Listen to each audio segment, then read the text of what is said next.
नमो तस्स भगवतो अर्हतो सम्मा संबुद्धस्स. नमो तस्स भगवतो अर्हतो सम्मा संबुद्धस्स. नमो तस्स भगवतो अर्हतो सम्मा संबुद्धस्स. महाकारुणिक भगवान बुद्ध, बोधिसत्व डॉक्टर बाबासाहेब आंबेडकर यांना विनम्र अभिवादन करतो. आज आपण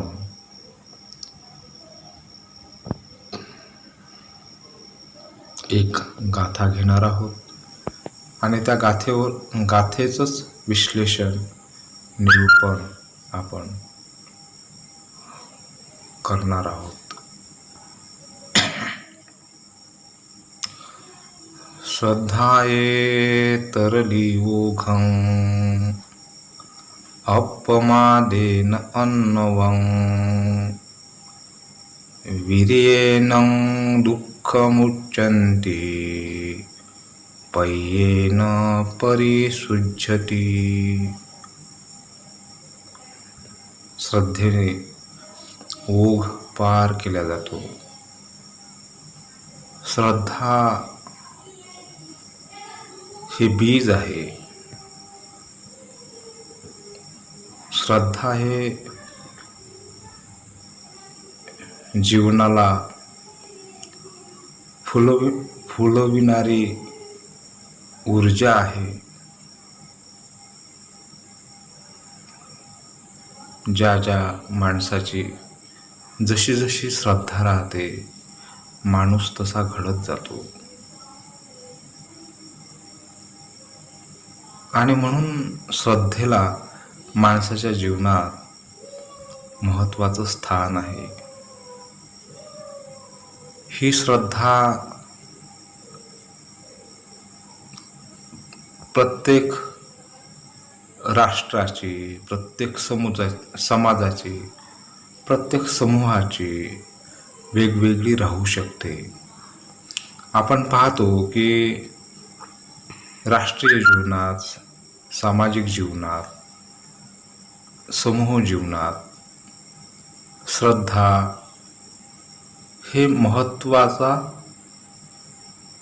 महत्त्वाची भूमिका निभवत असते. आपण पाहतो की भगवान म्हणतात की बहुवे शरणंयन्ति पब्बतानि वनानि च आराम रुक्ख चैत्यान्नि मनुष्या भयतज्जिता. जेव्हा मनुष्य भयभीत होतो, जेव्हा मनुष्य हा दुःखाने वेढून जातो, तेव्हा तो शरणस्थान शोधत राहतो. आणि शरण जाण्याचे अनेक प्रकार आहेत. कुणी पर्वताला शरण जातात, कुणी वनाला शरण जातात, कुणी वृक्षाला शरण जातात. बहुवे शरणंयन्ति पब्बतानि वनानि च आराम रुक्ख चैत्यान्नि. आरामांना, कोणी वृक्षाला तर कोणी चैत्याला शरण जातात. खरं म्हणजे श्रद्धेचं जे स्थान आहे हे आजही आधुनिक जीवनात सुद्धा एक महत्त्वाची भूमिका बजावत आहे असे दिसून येते. मानवी जीवनाच्या या उत्क्रांतीच्या प्रवासात त्याला जसे जसे शोध लागू लागले, त्याची बौद्धिक तार्किक क्षमता जशी जशी वाढू लागली, तशी तशी त्याची श्रद्धासुद्धा अधिक सर्जनशील होत गेली. ही श्रद्धासुद्धा अधिक विवेकी होत गेली हे आपल्याला दिसून येते. यातू धर्मापासून आदिम समाजाच्या श्रद्धा, यातू धर्म, जादू यापासून श्रद्धेने आपली नवी कात टाकत टाकत ती पुढे जाताना आपल्याला दिसते. परंतु बुद्धकालीन समाज जो होता त्या समाजाशी संवाद करताना बुद्ध जेव्हा श्रद्धेवर बोलतात तेव्हा ते म्हणतात की दुःखातून श्रद्धेचा उगम होतो. खऱ्या अर्थाने श्रद्धा जी आहे ती दुःखातून निर्माण होते. आणि हे दुःख म्हणजे काय की मनुष्य आणि निसर्ग, मनुष्य आणि त्याचा सभोवतीचा समाज, मनुष्य आणि ही एक अफाट यंत्रणा, अफाट व्यवस्था, यामध्ये मनुष्य जेव्हा जेव्हा अगतिक होतो या लढ्यामध्ये, मनुष्य आणि निसर्गाशी लढा, माणसाचा निसर्गाशी लढा आहे, माणसाचा स्वतःशी पण लढा आहे, माणसाचा त्याच्या समूहाशी लढा आहे, संघर्ष आहे. या संघर्षामध्ये जेव्हा जेव्हा माणूस अगतिक होतो, कारण त्याचं जे सामर्थ्य आहे ते निश्चितच फार अल्प आहे, थोडे आहे. आणि म्हणून मग मनुष्य स्वतःला टिकवून ठेवण्यासाठी कुठल्या तरी कल्पनांवर तो श्रद्धा ठेवतो किंवा कुठल्या तरी गृहितांवर तो श्रद्धा ठेवतो. आपण पाहतो की श्रद्धा ही ऑब्स्ट्रॅक्ट असते, अमूर्त असते. खऱ्या अर्थानं श्रद्धेला व्याख्यायित करता येत नाही. परंतु माणसांच्या जशा श्रद्धा असतात, जशा जीवनाच्या धारणा असतात, त्या धारणांचा आणि श्रद्धेचा एक संबंध असतो. कारण हे जीवन श्रद्धेमागेच जात राहते. कारण ज्या श्रद्धा आहेत ह्या श्रद्धा माणसाला दिशा देतात, आदर्श देतात, मूल्ये देतात. आणि म्हणून आपण बुद्ध, धम्म आणि संघ या 3 रत्नांप्रती आपण श्रद्धा ठेवतो. म्हणजे आपल्या आदर्शावर श्रद्धा असली पाहिजे, आपल्या जीवनमार्गावर श्रद्धा असली पाहिजे आणि त्या जीवनमार्गावरून चालणाऱ्या माणसांवर आपली श्रद्धा असली पाहिजे. आणि म्हणून ही जी श्रद्धा आहे, ही श्रद्धा माणसाला विकसित करते, माणसाला उन्नत करते. आणि म्हणून या श्रद्धेचाही विकास होणं गरजेचं आहे. श्रद्धाये तरली ओघम, खऱ्या अर्थाने श्रद्धेनेच ओघ पार करता येतो. राजा मिलिंद जेव्हा भंते नागसेनांना प्रश्न करतात की भंते, श्रद्धेचं लक्षण काय आहे, तेव्हा श्रद्धेच प्रसन्नता निर्माण करणे हे श्रद्धेचे लक्षण आहे. महत्त्वाकांक्षा निर्माण करणे हे श्रद्धेचे लक्षण आहे.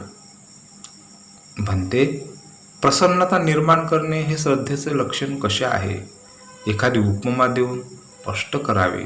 तेव्हा भंते नागसेन म्हणतात की महाराज, एखादा राजा आहे आणि तो त्याच्या नौकरासह अरण्यामध्ये निघालेला आहे आणि तो त्याच्या सेनेसह, अरण्यासह, सेनेसह, नौकरासह जेव्हा अरण्य गमन करतो, अरण्यातून प्रवास करतो, तेव्हा प्रवास करताना अनेक नाले, अनेक नद्या ओलांडून तो पुढे पुढे जात राहतो. आणि जेव्हा राजाला तहान लागते तेव्हा तो आपल्या नौकराला आज्ञा देतो की माझ्यासाठी पाणी घेऊन ये. आणि तो जो नौकर आहे तो पाहतो की जे पाणी आहे, नदीचं पाणी आहे, ते तो आपल्या पात्रात घेतो, पण ते पाणी गढूळ आहे, त्यामध्ये अनेक शैवाल आहे, कचरा आहे. ते जे पाणी आहे तो घेतोय आणि आपल्या जवळील तुरटीचा खडा त्या पाण्यामध्ये फिरवतोय. त्यामुळे त्या पाण्यातला जो मड आहे तो खाली बसतोय, शैवाळ जो आहे, गाळ जो आहे तो खाली बसतोय आणि ते पाणी निर्मळ होऊ लागते आणि मग राजा ते पाणी प्राशन करतो. यामध्ये ते गढूळ पाणी म्हणजे व्यक्तीचं मन आहे, तो तुरटी म्हणजे श्रद्धा आहे आणि ती तुरटी फिरवणारा म्हणजे साधक आहे. तर अशा प्रकारे मनाच्या विशुद्धीसाठी श्रद्धा असणं आवश्यक आहे. मनाला विशुद्ध करण्यासाठी श्रद्धेची निर्मिती आवश्यक आहे. आपण पाहतो की श्रद्धा जर नसेल तर माणूस भरकटून जाईल, माणूस विखरून जाईल, माणूस कोलमडून पडेल. आणि श्रद्धा जर असली तर माणूस हा ओघ पार करू शकतो. आणि म्हणून ओघ पार करण्यासाठी श्रद्धेचं जे महत्त्व आहे ते अपरिहार्य आहे. म्हणजे श्रद्धा माणसाला हवीच आहे. म्हणून श्रद्धेचं जे मूल्य आहे ते आपण समजून घेणं गरजेचं आहे. श्रद्धा हे इंद्रिय सुद्धा आहे, श्रद्धा हे बळ आहे, श्रद्धा हे धन आहे आणि श्रद्धा हे बीज आहे. म्हणून श्रद्धा हे तरली ओघम, हा ओघ पार करून जाण्यासाठी श्रद्धा ही मोठं माणसाचं सामर्थ्य आहे. ज्याप्रमाणे एखादा मनुष्य आहे आणि तो विचार करतोय की नदी कशी पार करायची. काही समूह त्या नदीच्या ऐल तीरावर आहे आणि तेही विचार करतात की ही नदी कशी पार करायची. एक मनुष्य येतो, तो त्या नदीमध्ये उतरतोय आणि तो त्या प्रवाहाला पार करून पुढे निघून जातो. मग या समूहातल्या लोकांना सुद्धा वाटते की अरे, तो जर हा प्रवाह पार करून गेला आहे तर आम्ही पण जाऊ शकतो. पहिल्यांदाही घाबरतात, पाणी किती असेल, आपण या प्रवाहात बुडून जाऊ का, आपण खरोखर हा प्रवाह पार करू शकू का, अशा अनेक चिंता शंका त्यांच्यात असतात. परंतु तो माणूस जो आहे तो प्रवाह करून जेव्हा पार जातो तेव्हा त्यांच्यात महत्वाकांक्षा निर्माण होतात. म्हणून हा दुःखाचा प्रवाह, हा संसाराचा प्रवाह, हा अविद्येचा प्रवाह बुद्ध पार करून गेलेले आहेत, त्यांचे अनुयायी पार करून गेलेले आहेत. मग ते जर समजा प्रज्ञाशील समाधीचा अभ्यास करून दुःखातून मुक्त झालेले आहेत, आश्रममुक्त झालेले आहेत, तर आम्ही का होऊ शकणार नाही. हा विचार करून आपण आपल्या मनात महत्वाकांक्षा निर्माण केली पाहिजे. जर का ते आचरण करू शकले तर आम्ही का करू शकणार नाही. जर का ते ध्यान करू शकले तर आम्ही का करू शकणार नाही. अशा प्रकारे आपण आपल्या अंत सामर्थ्याला आव्हान देत त्याला आपण एक धम्माची दिशा देऊ शकतो. आणि म्हणून म्हटले जाते की श्रद्धेने ओघ पार करता येतो. नंतर आहे अपमादेनं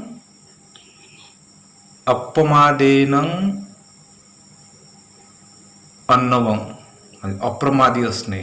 जागृत असणे, स्मृतिमान असणे, त्यामुळे समुद्रसुद्धा आपण पार करू शकतो. अप्रमाद हा खूप श्रेष्ठ धर्म आहे. अप्रमाद म्हणजे काही क्षण जरी आपण अप्रमादात असलो, आपण प्रमादविहीन असलो, तरी ते आनंदाचे क्षण आहे. अपमादं अमृतं पदं, अप्रमादाला अमृत पद म्हटलेलं आहे. कारण प्रमादावस्थेत अनेक आपले षडरिपू, आपल्या मनातले विकार आपल्यावर मात करतात.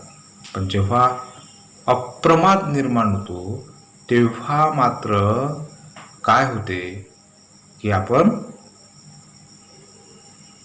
त्या विकारांवर विजय मिळवलेला असते. आणि म्हणून अपमादं अन्नवं, हा प्रमादच आपल्याला समुद्र पार करायला मदत करतो. त्याचप्रमाणे वीर्यं दुःख मुच्यन्ते, वीर्याने आपल्याला दुःखावर मात करता येतो, दुःखातून मुक्ती करता येते.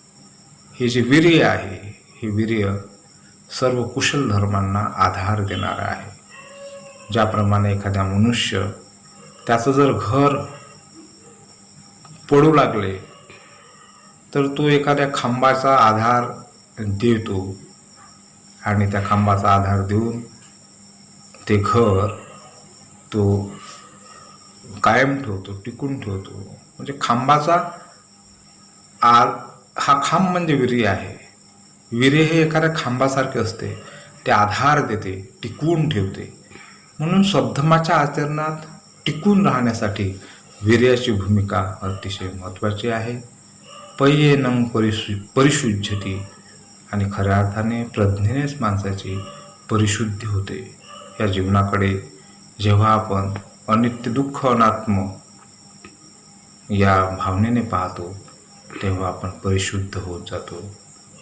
आणि म्हणून म्हटलं, सभ्ये संखारा अनित्याती यदा पर्याय पश्यति अथ निभिन्नति दुःखे एक यस्य मोक्षो विशुद्धिया.